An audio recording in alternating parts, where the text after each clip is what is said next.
court grants bail to influencer Joseph Lam and 13 others over the JPEX cryptocurrency fraud case.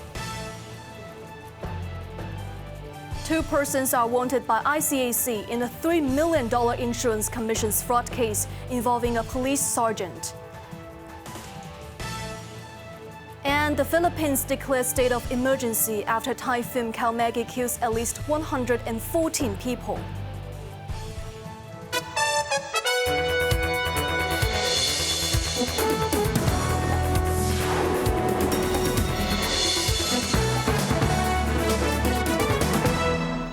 Good evening, you're watching Cable News. I'm Evan Bai. 15 suspects in Hong Kong's biggest cryptocurrency fraud, the JPEX scandal, appeared at Eastern Magistrates Court this morning. Influencers, including Joseph Lam, were granted bail after being charged with conspiracy to defraud and money laundering. The case will move to High Court next month. Cheryl Yuen reports. Lam, among others, were escorted to court in a police van this morning. Separated into 2 cases, 8 were listed as first defendants, including Lam, internet personality Chen Wing-yi, known as Chen Yi, and actor Chang Chun-hee.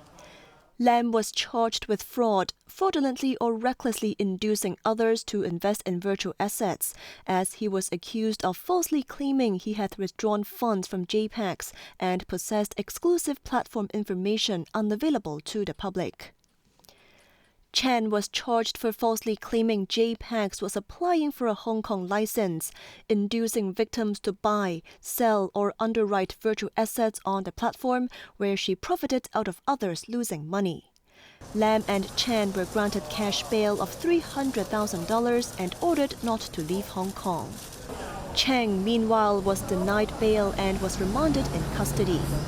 Another 7 defendants in the case, including over-the-counter operators, were accused of fraud, money laundering, and fraudulently or recklessly inducing others to invest in virtual assets. Cheryl Yuen, Cable News. The Independent Commission Against Corruption has added 2 more people to its wanted list in connection with a $3 million insurance commission fraud involving 6 individuals, including a police sergeant. The 2 wanted individuals are Ng Ho Lun, a former regional director of Sun Life Hong Kong, and former senior branch manager of China Taiping Life Insurance Hong Kong, and Kuska Chik, a former insurance agent at Sun Life Hong Kong. The duo, both aged 35, face a total of 21 charges, including 20 counts of fraud and 1 count of conspiracy to make false documents. The ICAC earlier charged a police sergeant and 5 others for allegedly recruiting family members, friends, and police officers to pose as dummy insurance agents and policyholders. The 6 people allegedly submitted bogus insurance policies using false information to deceive insurers into releasing payments of commissions, bonuses, and allowances, totaling about $3 million. Warrants for the arrest of 2 wanted criminals who had already fled the city were issued by a magistrate upon the application by the Anti-Corruption Agency. Starting January 1st next year, public hospitals will introduce new fees for mortuary storage that could cost families up to $550 per day. The funeral sector is calling on the government to extend the free storage period to allow enough time for relatives to handle funeral arrangements. Jimmy Liu has more. Starting next year, mortuaries in public hospitals will cancel its free storage service and adopt a tiered fee structure. Storage will remain free for the first 3 days, but starting on day 4, a daily fee of $100 will kick in. The charges then gradually rise to $200 daily by day 18 and $550 by day 34. That means storage for 20 days would cost around $2,000 and 30 days could run up to $4,000.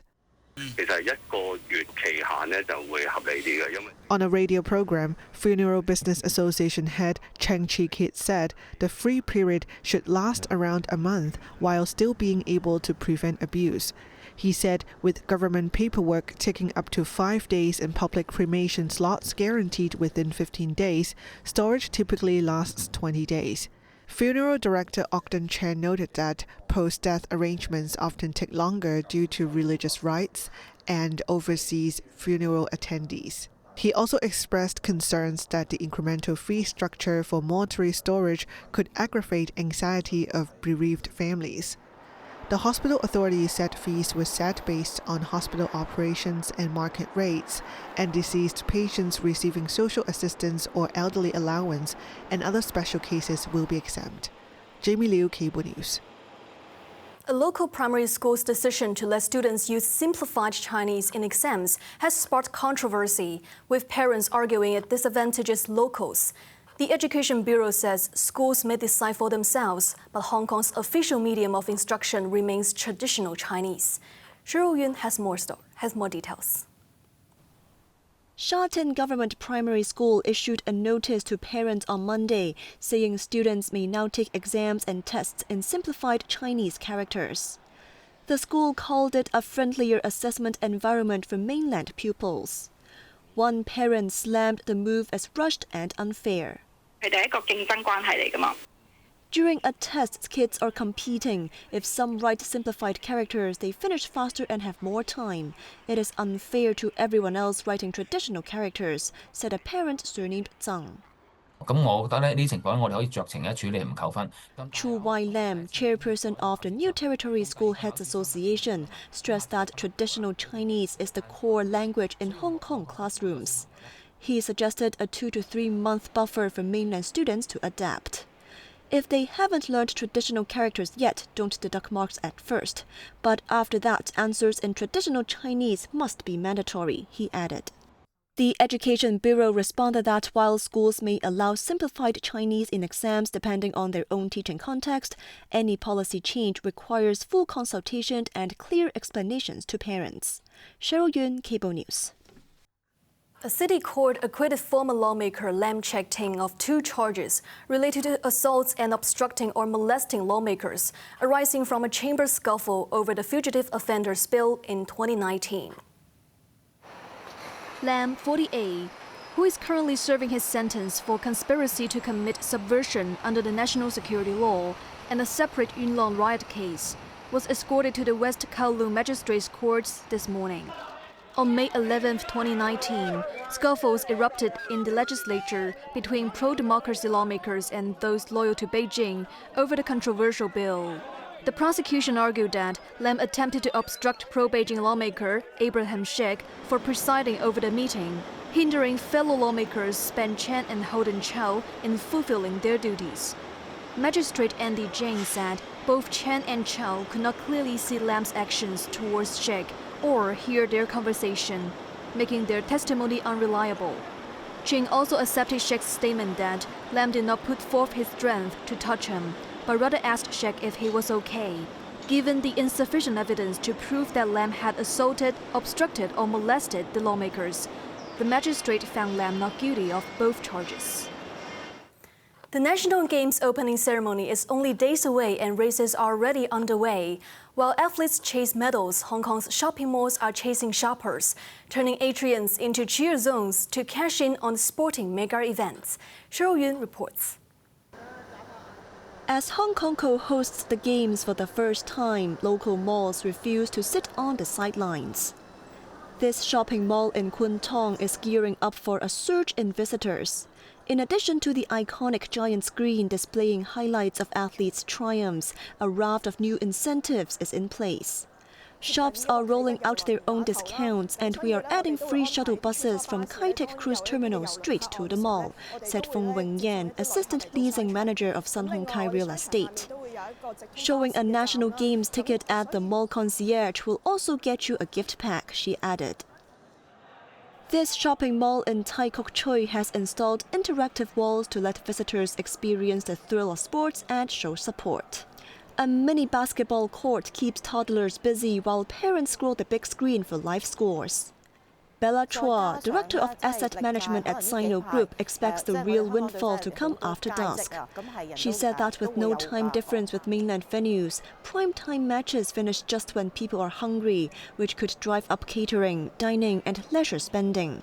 She added that big sporting events, especially when Hong Kong athletes are on TV, have become one of the city's hottest conversations in recent years, driving up sports enthusiasm and the sports economy in the city. Cheryl Yun, Cable News. The death toll in the Philippines from Typhoon Kalmaegi rose to 114, with another 127 people still missing. The government declared state of calamity across the country as the storm regained strength and headed towards Vietnam. Anna Chen has more.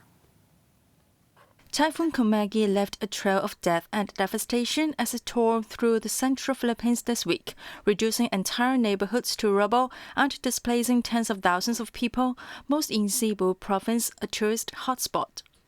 The scale of the destruction became clearer as floodwaters receded to reveal flattened homes, overturned vehicles and streets choked with debris.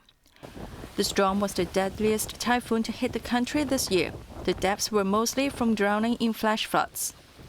And on Kalmaagi's heels, another tropical storm, Feng Wang, is expected to intensify and strengthen into a typhoon, raising concerns for potential impacts early next week, threatening more flooding and damage to the northern portions of the Philippines' Luzon Island. Anna Chen, Cable News. The ongoing government shutdown in the United States, already the longest in its history, has hit aviation sector hard. 10% air traffic at 40 BC airports will be cut as early as Friday. Anna Chen again reports.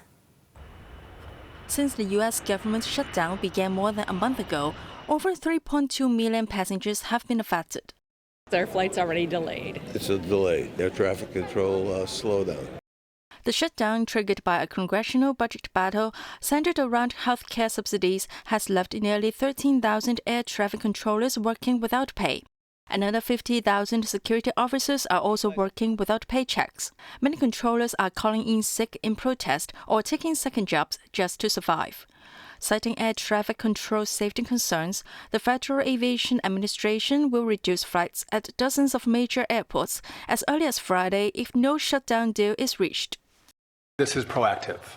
We don't want to find ourselves in a situation, I think the administrator said, we don't want the horse out of the barn and then look back and say there were issues we could have taken that we didn't. So we are going to proactively make decisions that keep the airspace safe. The FAA called the change prescriptive and surgical, and it will meet with the airlines to discuss implementation of the drastic plan. The Trump administration has sought to ramp up pressure on Democrats to end the shutdown and has increasingly raised the specter of dramatic aviation disruptions to force them to vote to reopen the government. Anna Chan, Cable News.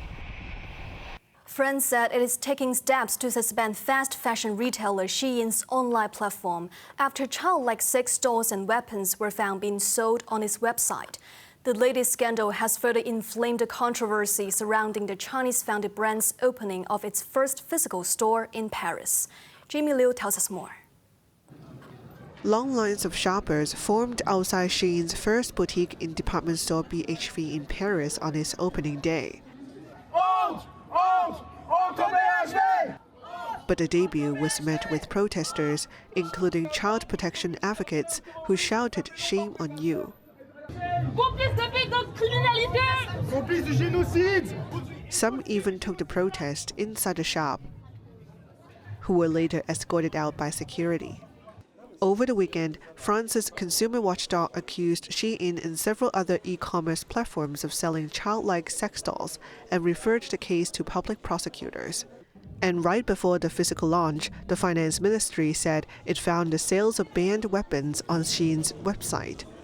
This prompted the ministry to suspend the retailer's online operations until it complies with French laws and to publish an initial review within 48 hours.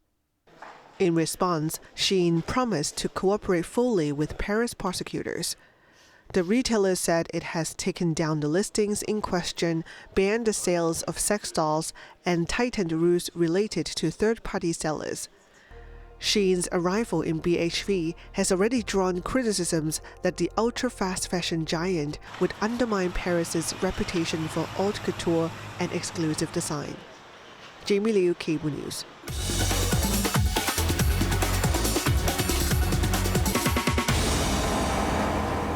Now let's take a look at the stock market. The Hang Seng Index ended the day up 550 points. Top active stocks of the day: Alibaba was up $6.50, Tencent was up $15. Meituan was up $2.10, XPeng was up $1.70. On to the weather now. Mainly cloudy with 1 or 2 rain patches. Temperatures range between 24 and 26 degrees. Moderate to fresh easterly winds, occasionally strong offshore and on high ground at first. The weather will improve on Saturday. That's our news tonight. I'm Effin Bai. Thanks for watching and good night.